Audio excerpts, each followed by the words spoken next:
ఆన్సైడ్ ఇళ్లకు విముక్తి నిషేధిత జాబితా నుంచి తొలగించాలని సర్కారు సూత్రప్రాయ నిర్ణయం. త్వరలోనే మార్గదర్శకాలు విడుదలకు సన్నాహాలు. ఈ జాబితాలో ఉండడంతో ఇన్నాళ్ళు లోన్లు క్రయ విక్రయాలు బంద్. గ్రామకంఠం భూముల్లో కట్టుకున్న ఇండ్లది ఇదే పరిస్థితి. రెవెన్యూ శాఖ పొరపాటుతో పలు పట్టా భూముల్లోని ఇండ్ల యాజమాన్యాలకు కష్టాలు. 20-30 ఏళ్ల నుంచి ఇంటి పన్ను కడుతున్నా హక్కులు లేవు. ప్రజాప్రతినిధులు కలెక్టర్లకు పెద్ద ఎత్తున ఫిర్యాదులు. ప్రభుత్వం స్పందించడంతో ఎట్టకేలకు మోక్షం. తద్వారా ప్రజలకు హక్కులు ప్రభుత్వ రెవెన్యూ వ్యవస్థ వస్తుందనే అంచనా. మొత్తం మీద రెవెన్యూ మీదే బలమైన ఫోకస్ ఉంది.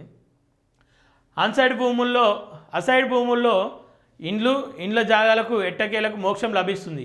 20-30 ఏళ్ల కింద ఇండ్లు కట్టుకొని ఇంటి పన్ను నల్ల పన్నులు కడుతున్నప్పటికీ ప్రభుత్వ నిషేధిత జాబితాలో చేర్చడంతో క్రయ విక్రయాలు పూర్తిగా నిలిచిపోయాయి.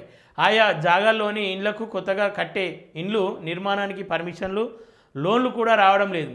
బడుగు బలహీన వర్గాలకు ప్రభుత్వం స్వయంగా పంపిణీ చేసిన ఇండ్ల జాగాలతో పాటు గ్రామకంఠ భూమిలో కట్టిన ఇండ్లు, ఖాళీగా ఉన్న ఇండ్ల స్థలాలను సైతం నిషేధిత ఆస్తుల జాబితా 22A చేర్చడంతో ప్రభుత్వానికి పెద్ద ఎత్తున ఫిర్యాదులు వస్తున్నాయి.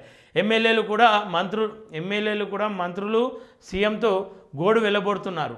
దీంతో ఏండ్లుగా ప్రజల ఆధీనంలో ఉండి పన్నులు కూడా వస్తున్న ఇలాంటి ఇండ్లు జాగాలన్నింటినీ నిషేధిత జాబితా నుంచి తొలగించాలని ప్రభుత్వ సూత్రప్రాయంగా నిర్ణయించింది. దీంతో పాటు 22A జాబితాలో అక్రమంగా చేర్చిన ప్రైవేట్ పట్టా భూములలోని ఇండ్లు, నివాస స్థలాలను కూడా విముక్తి కల్పిస్తుందని హైకోర్టు ఆదేశాల నేపథ్యంలో జనవరిలో కొత్తగా రూపొందించిన నిషేధిత జాబితా వల్ల ఏర్పడిన చిక్కుముడులను విప్పేందుకు రెవెన్యూ యంత్రాంగం సమర్థవంతమైందని చెప్పి చూస్తూ ఉన్నాం. గ్రామకంఠంలో ఉన్న ఇండ్లు ఇప్పటికీ అంటే ఏ గ్రామంలో చూసినా ఈ సమస్య అయితే బలంగా కనిపిస్తూ ఉంది. ఇప్పుడు మా గ్రామంలో తీసుకుందాం ఉదాహరణకు, మా ఇల్లుకు ఇంటి పన్ను పోతుంది, నల్ల పన్ను పోతుంది, అన్ని పన్నులు పోతాయి. కానీ ఆ ఇల్లు గ్రామకంఠం కింద ఉంటుంది, అది ఎవరి పేరు మీద ఉంటుంది, అది రిజిస్ట్రేషన్ చేసుకోవడానికి అవకాశం లేదు. సో ఇవన్నీ ఇట్లా చాలా ఇండ్ల సమస్యలు ఉన్నాయి. మొత్తానికైతే విముక్తి అని చెప్పి చెప్తా ఉన్నారు. ఆ విముక్తి ఎప్పుడో కూడా తెలియదు. మళ్ళీ ఏదో మాటలకే కనిపిస్తూ ఉంది ప్రభుత్వం, కానీ చేతలలో కొన్ని సందర్భాలలో చాలా దూరం ఉంటా ఉంది. మరి ఈ అసైడ్ భూములను ఎట్లా విముక్తి చేస్తుంది, ఎప్పటిలోపు చేస్తుందో కూడా ఒక డేట్ ఖరారు చేసి ఆ సమయంలోపు చేస్తే చాలామంది పెండింగ్లో ఉన్నటువంటి సమస్యలను తీసుకునే ప్రయత్నం చేస్తారు. ఇప్పుడే మొన్ననే ఒక కమిటీ వేసిరు, ఇండ్ల నిర్మాణ కూల్చివేతలు అని చెప్పేసి ఒక కమిటీ వేసిరు.